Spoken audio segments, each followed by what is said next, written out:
চাঁদ জাগে গদাধর তুলে ধরে নব অনুরাগে। মহাপ্রভু তিনি উঠেছেন, জেগেছেন, জেগে যেই বসেছে ঘুমের ঘোরে গৌর পড়ে যাচ্ছে। গোসাই গৌরাঙ্গের স্বরূপটা জেনে যারা ভজন করছেন, স্বরূপ জেনে যারা ভজন করছে তারা অনুভব করবেন যে গৌর ঢুলে পড়ে যাচ্ছে, কিন্তু গৌর ভক্তগণ কি গৌরকে পড়ে যেতে দেবেন?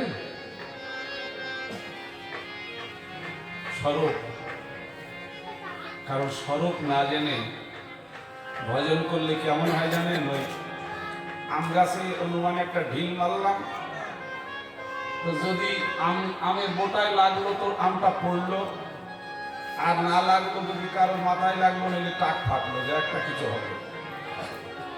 তো এমনি হনুমানের ভজনটা হলো এটাই। তাই আজ আমার গৌরের স্বরূপ যারা জানেন তারা সবকিছু ছেড়ে দেবেন, সবকিছু ফেলে দেবেন, কিন্তু গৌর চরণ ছাড়বেন না। হ্যাঁ,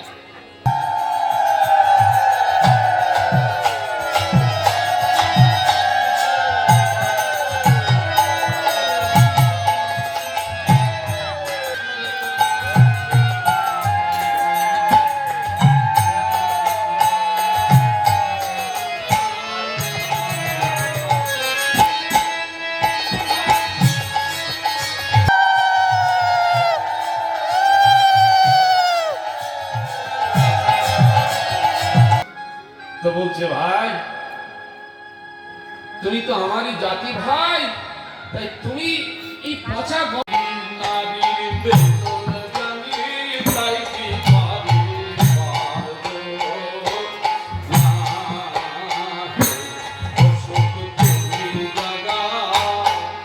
আমি হলাম যাতে নারী, নারীর বেদন জানি, তাই কি পারি পারবো না।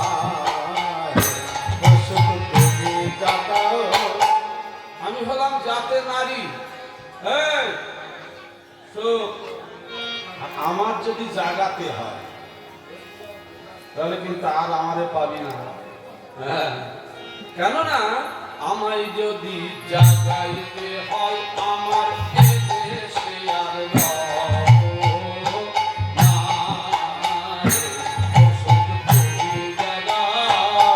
আমায় যদি জাগাইতে হয় আমি এদেশে আর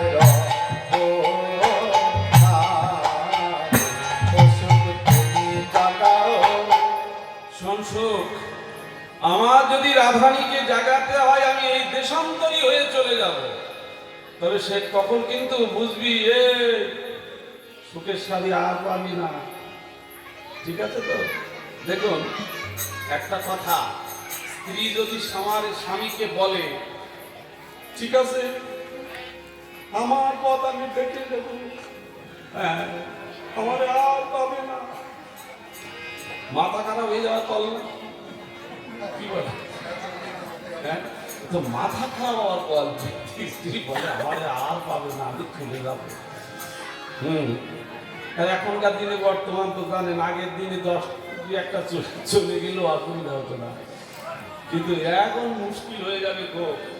হ্যাঁ, কারণ যে এই বলেছে না মা আর আমারে পাবি না, কেন আগের দিনে মানুষের ছিল কন্যাদায়, তাই তো? উল্টে গেছে পুত্রদায়। হ্যাঁ, ব্যাপার হচ্ছে কন্যাদায় ছিল, পুত্রদায় পরিবর্তনশীল জগৎ গীতায় বলেছে, সেটাই হচ্ছে মনে হয়। হ্যাঁ, পরে পরে হবে, এখন না, পরে বলবেন, পরে আপনার 100টা কথা শুনবেন।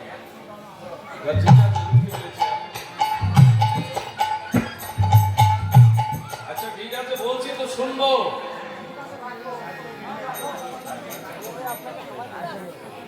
জয় নিতারে।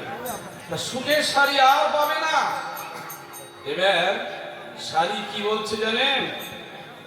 এই শাড়ি বলল যদি তুমি না আমাদের রাধানীকে না জাগাও তাহলে আমি দেশান্তরী হয়ে চলে যাব, আর আমাকে পাবে না। তখন সুখ পাখি তাড়াতাড়ি কি করছে জানেন? সারিদ বচনে তাকে উচ্চই স্বরে, হরির বচনে ডাকে উচ্চ স্বরে, হরির বচনে ডাকে উচ্চ স্বরে, পবন প্রবল বহে কুঞ্জের ভিতরে, পবন প্রবল বহে পুঞ্জের ভিতরে, সারিদ বচনে তাকে উচ্চই স্বরে। হরির বচনে ডাকে উচ্চ স্বরে। রাধে রাধে। কিন্তু পবন প্রবল বহে কুঞ্জের ভিতরে, সুখ পাখির যে ডাক সেটা কুঞ্জ মন্দিরে পৌঁছাচ্ছে না। এটাও কি আপনারা মেনে নেবেন যে বাইরে কোনো ঝড় হাওয়া নেই, কুঞ্জের ভিতরে ঝড় বইছে, পবন প্রবল বহে কুঞ্জের ভিতরে? এটাও তত্ত্বটা নিগূঢ় তত্ত্ব। কুঞ্জের ভিতরে হাওয়া, ভিতরে না। যারা এই বায়ু নিয়ন্ত্রিত না করতে পারেন, ভজনের জগতে তাদের অগ্রসর হওয়ার রাস্তা নাই। ঘরেই হাওয়া, দেখবেন হাওয়া ছাড়া জগৎ চলে। সাইকেলে লিক হয়ে গেলে আর চলে না, বাস লরি যেটাই বলবেন, হাওয়া না থাকলে আর চলে না। হ্যাঁ, আদি হচ্ছে হাওয়া। তাই পবন প্রবল ভয়ে কুঞ্জের ভিতরে। এবার আমার সুখ পাখি কি করলেন? যখন রাধারানী জেগে উঠছে না, তখন একেবারে কুঞ্জের পাশের ডালে দিয়ে মৃদু মৃদু স্বরে ডাকছেন। এগো, কেমন করে ডাকছে শোনান। ডালেতে বসিয়া সুখ করে চারুধ্বনি, ডালেতে বসিয়া করে চারুধ্বনি, ডালেতে বসিয়া করে চমকি চমকি যায় রাধা বিনোদিনী। চমকি চমকি জাগে রাধা বিনোদিনী। আমাদের রাধা রানী জেগে উঠে, রাধারানী জেগে উঠি, আমাদের রাধা রানী জেগে ওঠে। সুখ সাদির ধ্বনি শুনে রাধা রানী জেগে উঠিল। ওই সুখ সারি ধ্বনি শুনি, হরি জয় গোবিন্দ গোবিন্দ বলে রাধে। রাধারানী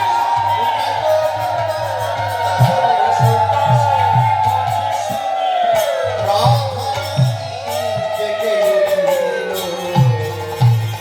জয় জয় রাধে। চারুধ্বনি করল সুখ পাখি গাছে বসে, চমকি চমকি জাগে রাধা বিনোদিনী। জ্ঞান দাসেতে কহে সুখ বড় দুঃখ দিলি,